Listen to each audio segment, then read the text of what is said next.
आज हम बात करने वाले हैं असम राइफल के बारे में, जो किस प्रकार की चुनौतियों का सामना अभी वर्तमान समय में कर रहा है। इसमें मेन चीज़ों पर डिस्कस होगा कि इसके प्रशासनिक नियंत्रण और ऑपरेशनल नियंत्रण जो है कौन कौन रखता है।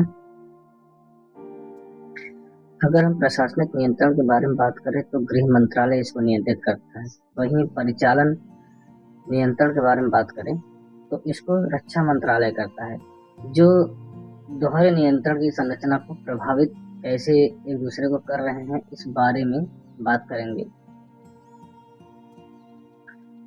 असम राइफल जो है भारत का सबसे पुराना और सैनिक बल है। ठीक है, यह पूर्वोत्तर का प्रहरी भी कहा जाता है, लेकिन दोहरे नियंत्रण की संरचना का एक जटिल मुद्दा बना हुआ है, जो वर्षों से प्रशासनिक और परिचालन की स्पष्टता की कमी का कारण रहा है।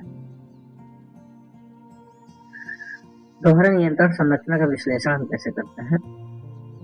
असम राइफल वर्तमान में निम्न प्रकार से नियंत्रित होता है, देखते हैं।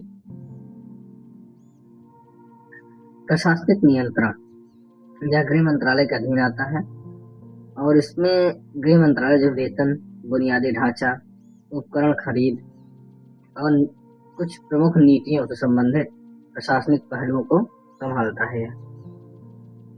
वहीं परिचालन की बात करें तो यह रक्षा मंत्रालय के तहत भारतीय सेना के अधीन आता है। यह असम राइफल्स को तैनात करने में, संचालन की योजना बनाने में तथा अधिकारियों की नियुक्त करने जैसी जिम्मेदारी इसके पास है। दोहरे नियंत्रण का निहितार्थ क्या है, उसके बारे में बात करते हैं। यह व्यवस्था जो है कुछ निम्नलिखित समस्याओं को जन्म देती है, जो इस प्रकार है। पहला है कि जैसे भ्रम और समन्वय की कमी। परिचालन के दौरान असम राइफल्स को सेना के आदेशों का पालन करना होता है, लेकिन प्रशासनिक मुद्दों के लिए होम मिनिस्ट्री पर निर्भर रहना पड़ता है। इससे जवाबदेही तय करना मुश्किल हो जाता है और त्वरित निर्णय लेने में भी देरी होती है। दूसरा, इससे कर्मचारियों में असंतोष का भावना पैदा होता है। सेना के अधिकारी असम राइफल्स में प्रतिनियुक्ति पर आते हैं, जबकि निचले स्तर के कर्मचारी होम मिनिस्ट्री के नियमों के अधीन आते हैं। सेना और सीएपीएफ, इसमें जैसे सीआरपीएफ भी आता है, के कर्मियों के सेवा और शर्तों और भत्तों में अंतर के कारण असम राइफल्स में अक्सर असंतोष का माहौल रहा है। पहचान और संकट की कमी है। पहचान का क्या संकट है, इसमें मेन चीज ये है कि असम राइफल्स की पहचान पुलिस बल जो होम मिनिस्ट्री के अधीन, सैन्य बल सेना के तहत, जो इनकी पहचान है पुलिस में है या सैन्य बल में है, इसकी अस्पष्टता हमेशा बनी रहती है। ठीक, इसी स्पष्टता न होने की वजह से पहचान का संकट का भी सामना कर रहे हैं ये। अब प्रश्न ये उठता है, क्या असम राइफल्स को होम मिनिस्ट्री के अधीन पूर्णतः कर देना चाहिए? तो हम इसके पक्ष और विपक्ष के बारे में तर्क प्रस्तुत करेंगे। पहले हम पक्ष के बारे में जान लेते हैं। होम मिनिस्ट्री के अधीन लाना चाहिए, क्यों लाना चाहिए? ठीक है,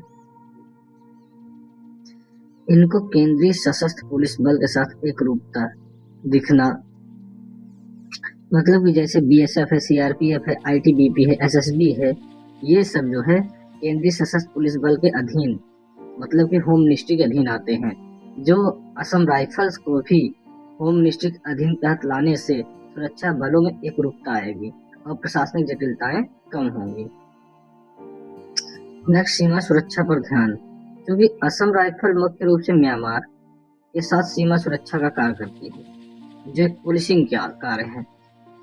इसे होम मिनिस्ट्री के अधीन लाना तार्किक है, जैसा कि पाकिस्तान और चीन सीमा के लिए बीएसएफ, आईटीबीपी को किया गया है। बेहतर कल्याण और सेवा शर्तें क्या है इसमें? होम मिनिस्ट्री के पूर्ण नियंत्रण में आने पर असम राइफल के कर्मियों के भत्ते और सेवा शर्तों में सुधार आ सकता है, क्योंकि इसको सीएपीएफ के अनुरूप लाया जा सकेगा, जिससे कार्मिकों का मनोबल बढ़ेगा और असंतोष भी कम होगा। होम मिनिस्ट्री के अधीन रहते हुए राज्य पुलिस से बेहतर समन्वय कैसे कर सकते हैं ये? जो आंतरिक सुरक्षा का जो मामला होता है और उग्रवाद से निपटने के लिए राज्य पुलिस बलों के साथ बेहतर समन्वय की आवश्यकता होती है, जो होम मिनिस्ट्री की प्रमुख जिम्मेदारी है। अब हम देखते हैं कि होम मिनिस्ट्री के पूर्ण नियंत्रण में लाने के जो विपक्ष के तर्क क्या क्या हैं, इसके बारे में देखते हैं। इससे सबसे पहला क्या होगा, सैन्य विशेषज्ञता की हानि होगी। पूर्वोत्तर भारत में अभी कई उग्रवाद प्रभावित क्षेत्र हैं, जहां पर उच्च तीव्रता वाले काउंटर इंसर्जेंसी ऑपरेशन की आवश्यकता होती है। तो सेना का परिचालन नियंत्रण असम राइफल्स को सैन्य विशेषज्ञता और कड़े प्रशिक्षण का लाभ देता है, जो होम मिनिस्ट्री के अधीन संभव नहीं हो सकता है। सामरिक महत्व कैसे इसका हो सकता है? म्यांमार सीमा पर सक्रिय उग्रवादी समूह चीन के साथ संभावित संघर्ष की स्थिति में सेना के त्वरित तालमेल बनाए रखने के लिए सामरिक रूप से महत्वपूर्ण है। सेना का नियंत्रण यह सुनिश्चित करता है कि असम राइफल्स का ऑपरेशन कैसे चले। उच्च परिचालन लागत कैसे हो सकता है यदि यह होम मिनिस्ट्री के अधीन रहता है? तो सैन्य अधिकारियों की प्रतिनियुक्ति बंद हो जाती है। तो होम मिनिस्ट्री को काउंटर इंसर्जेंसी जैसे ऑपरेशन विशेषज्ञता विकसित करने के लिए एक बड़ा और महंगा ढांचा तैयार करना पड़ेगा। परिवर्तन का विरोध, सेना जो है इस बल का परिचालन नियंत्रण छोड़ने के लिए बिल्कुल अनिच्छुक हो सकती है। रीजन क्या है उसका? कि पूर्वोत्तर में सेना को काउंटर इंसर्जेंसी जैसे ऑपरेशन चलाने के लिए एक महत्वपूर्ण सहायक हाथ प्रदान करता है ये असम राइफल्स। तो निष्कर्ष और आगे का मार्ग क्या हो सकता है? असम राइफल्स के संबंध में दोहरे नियंत्रण संरचना जो है उसकी अस्पष्टता और अक्षमता का एक स्रोत बन रही है। आगे का मार्ग क्या होना चाहिए, इसके बारे में बात करते हैं। विकल्प फर्स्ट क्या है इसका? असम राइफल को पूरी तरह होम मिनिस्ट्री के नियंत्रण में लाया जाए, जैसा कि 2013 में गठित सुशील कुमार समिति ने सिफारिश की थी, लेकिन यह सुनिश्चित किया जाए कि उग्रवाद प्रभावित क्षेत्रों के लिए सेना उच्च स्तरीय विशेषज्ञता का उपयोग संयुक्त टास्क फोर्स के माध्यम से करे। दूसरे विकल्प के बारे में बात करें तो वर्तमान प्रणाली को और मजबूत किया जा सकता है, जिसमें परिचालन कमांड में एकरूपता लाने के लिए home ministry, ministry of defence और सेना मुख्यालय के बीच एक स्थायी संचालन प्रोटोकॉल, स्टैंडिंग ऑपरेटिंग प्रोटोकॉल या SOP बनाया जाए, ताकि प्रशासनिक मुद्दों के कारण परिचालन के निर्णय में देरी न हो।